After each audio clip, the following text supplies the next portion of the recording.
Hey everybody, and welcome back to a brand new video. And in this part we're going to start off with where we left off.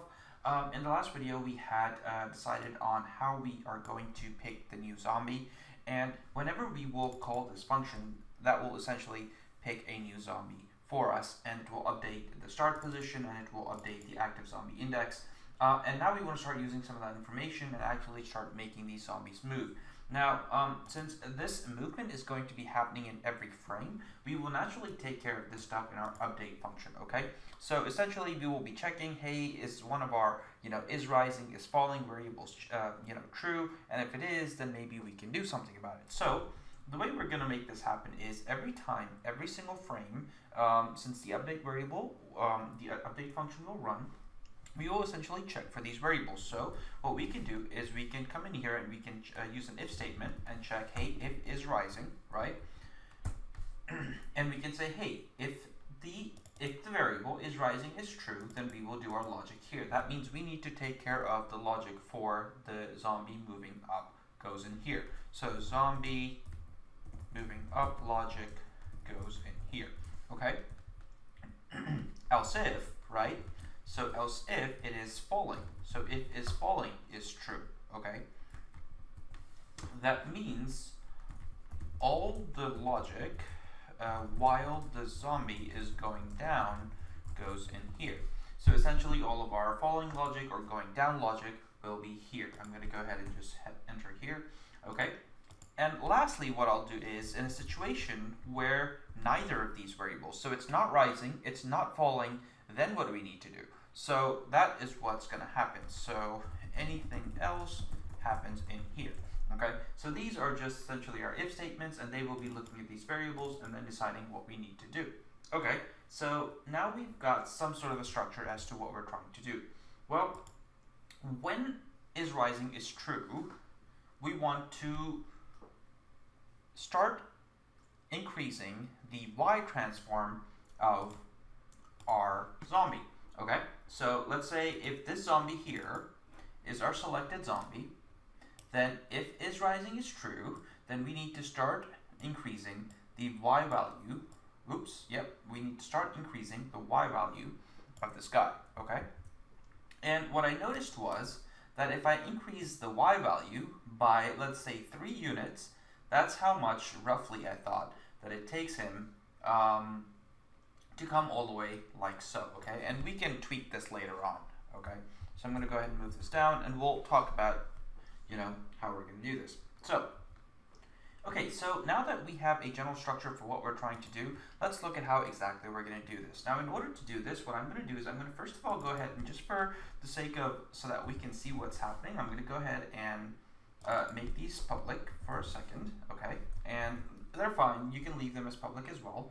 And to show you how we're going to start moving them, what I'll do is I'll write a line of code. So I'm going to go in my zombies array, okay?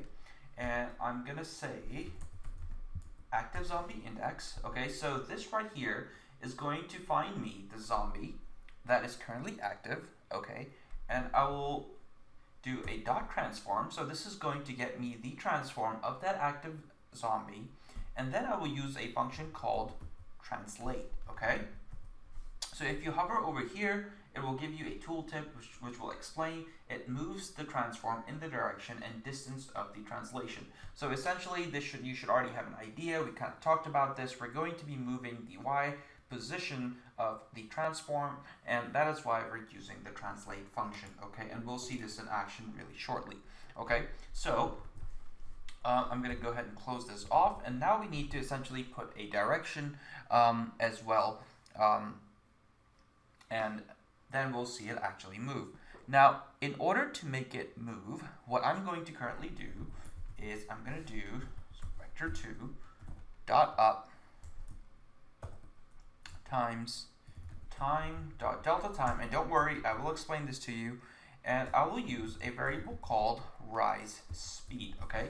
Now this variable doesn't exist yet, so we're going to go ahead and we're going to initialize this over here, okay? And what we'll do is we can test this, but for the sake of just, putting it in there right now, I'm going to go ahead and initialize this as 1, okay? okay? And this is going to be a public int, and we'll go ahead and do this as 1. Now, what does this line mean, okay? Well, before I explain this to you, let's go ahead and see what happens, if anything, okay? Now, what I'm going to do is in the start function, when the game starts, before anything happens, right, we want to pick a new zombie. So I'm going to go ahead and call this function here, okay? So at the beginning of the game, when the start function runs, this pick new zombie function will run, and this will find us an active zombie, okay? It's going to make is rising true, and when is rising is true, this line of code will happen, and this is essentially supposed to move the zombie. So first of all, let's just hit play and see if some of that actually happens, okay? So now notice this zombie is constantly moving up, and if I click on it, you can even see its transform changing. Okay, if I stop the game, if I play it again, hopefully it's going to be a different zombie that should start moving this time, and there you go. So our random generation is working, and our zombie is constantly moving up. Okay, so what's happening? How is this happening? Well, is rising is true for that specific zombie, and what it's doing is this finds that zombie, dot transform finds the transform of the active zombie, dot translate, and what we're saying is, hey, move it up in this direction, okay? Vector2.up means pointing it upwards, so move it up at this speed, okay? So if I change this rise speed, remember how we made rise speed a public variable? So now the beauty of making public variables is, for example, if I go in my manager, and if I want to increase rise speed to, let's say, 2, right? And if I now hit enter, I don't have to change the code. It's automatically going to move a lot faster. You can already see that, okay? So I'm going to go ahead and change it back to 1 for now. But anyways, and time.delta time, essentially, this is the time between that has happened, elapsed between the 2 frames, and this really helps the game become smooth. Okay, so if you have a situation where you're in your game, if you're moving a lot of objects, or if you're translating them, or if you're changing their transform values, and if there's a lot of like sort of clunkiness in your motion, that might be because you're not normalizing it for time.delta time. So this is just going to help that smooth motion between different frames, okay? So that is what's happening here. Now, of course, this was just to show you, we still need to figure out, hey, how are we going to take care of, how are we going to bring it back down, and so on and so forth, okay? So what we need to do essentially is say, hey, if it is rising, make it rise, but then after a certain amount of units, start bringing it back down, okay? All right, so the way we are going to do this is, all right, so what we can do is we can take the active zombie, right? Zombie dot or bracket active zombie index. All right, so this is the active zombie, okay? Dot transform dot position, okay? And let's look at the y position dot y, okay? And let's subtract its start position, okay? If you remember back here, when we were picking the new zombie, we were taking the initial starting position of the zombie, okay? So we will subtract the start position from its current position, all right? And what we will do, and we will do start position dot y, okay? And we will check, hey, is this greater than or equal to 3f, okay? And we will do this. So what we're doing here is we're checking, hey, if it is rising, okay, I'm going to go ahead and comment this line out for a second. If it is rising, check if the current transform, okay, the current transform of the zombie, the current y position, minus the starting y position is greater than or equal to 3f. 3f essentially means 3 units, okay? Now the way I got this number was just because I was testing and I saw that, hey, once a particular zombie goes up by 3 units roughly, right? That's essentially when we need to stop it and we need to make it start going down, okay? And you're free to find and fine tune that as well. Okay, if you think, for example, if it's 3.2 or 3.3 or so on and so forth. Okay, so if this value, right, if its current position is greater than 3 units higher than its starting position, then we need to start bringing it down. Okay, and the way we can do that is we can say, hey, is rising is false, so it will stop coming here, right? What we can then say is falling is true. Okay, now in the else statement for this if is, hey, if its current position is not more than 3 units higher than its starting position, then we can keep on increasing its position, and we already know how to do that. So that was that line of code here. Okay, so if I save it now, what's going to happen is the zombie is going to start increasing its transform, but once it's 3 units higher than its starting position, it will stop and nothing else will happen, and we will quickly have a look and see what that looks like. Okay, also in the meantime, the reason why I'm running this game regularly is to see if any errors pop up.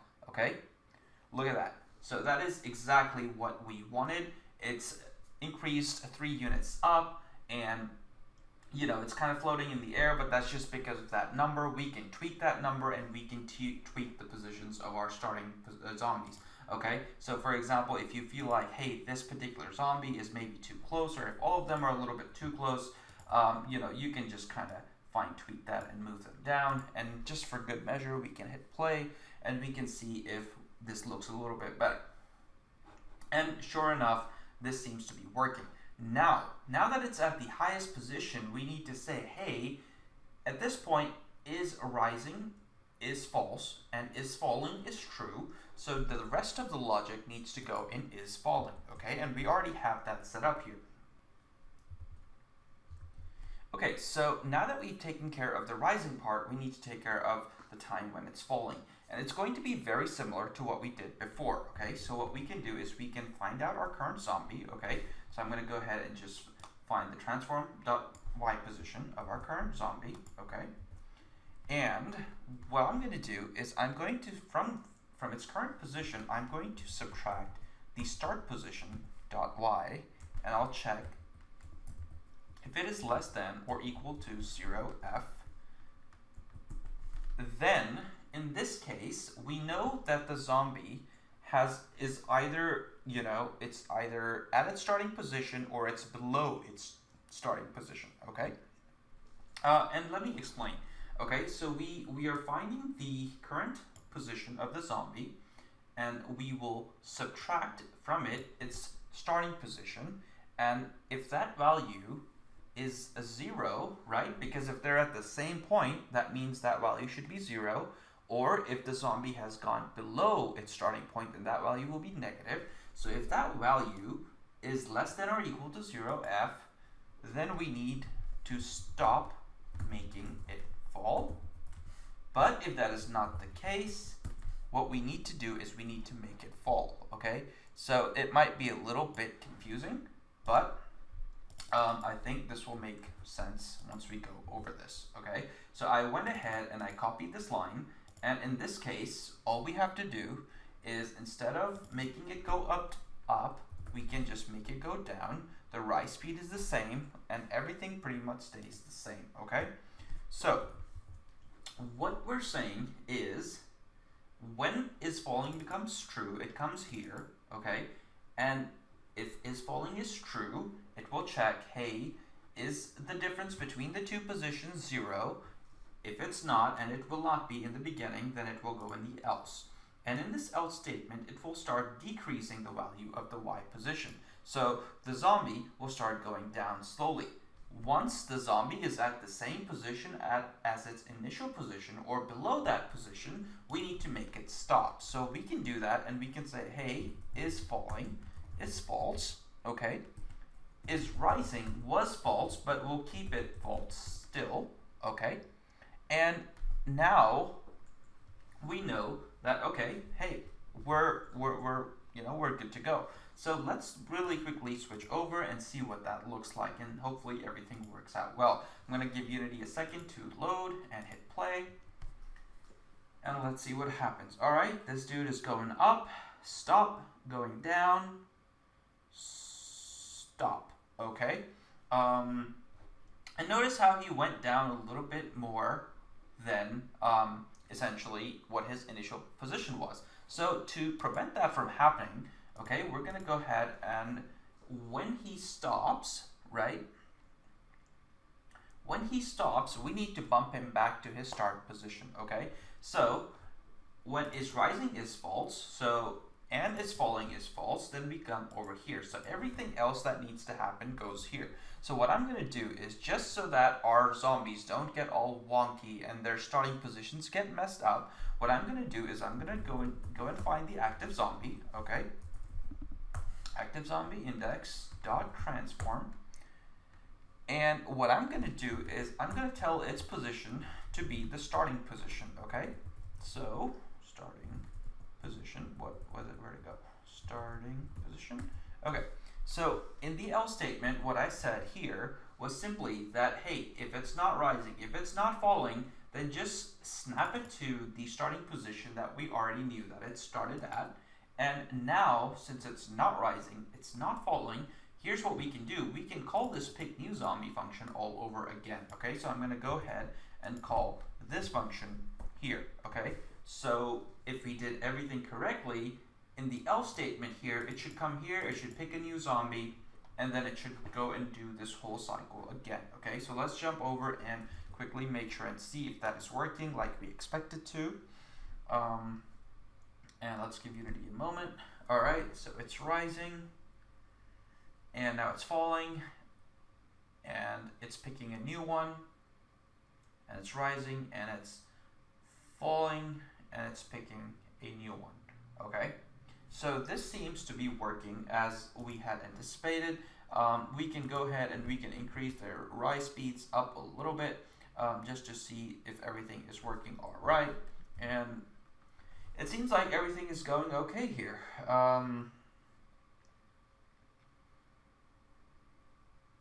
Okay. All right, perfect, guys. So I'm going to stop here. I think this is a really good stopping point for this video. We've got our zombies moving, and we are at a really good place. So without further ado, I will see you guys in the next video.